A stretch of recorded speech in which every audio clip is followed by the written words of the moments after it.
थांब थांब. माझ्या पुस्तकाचे नाव आहे पिकलेला आंबा.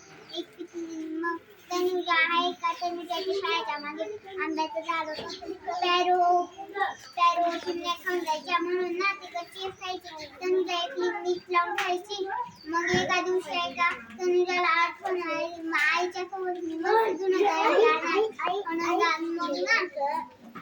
मग ना ती ना गेली ती झोपली. मग सकाळी उठून गेली. मग आई दुसऱ्याने दिवस धुणं जायला गेली होती. गेली तिला रस्ता माहित होता. दुसऱ्याने आंबा दिसला. मग ती पटकन काढले.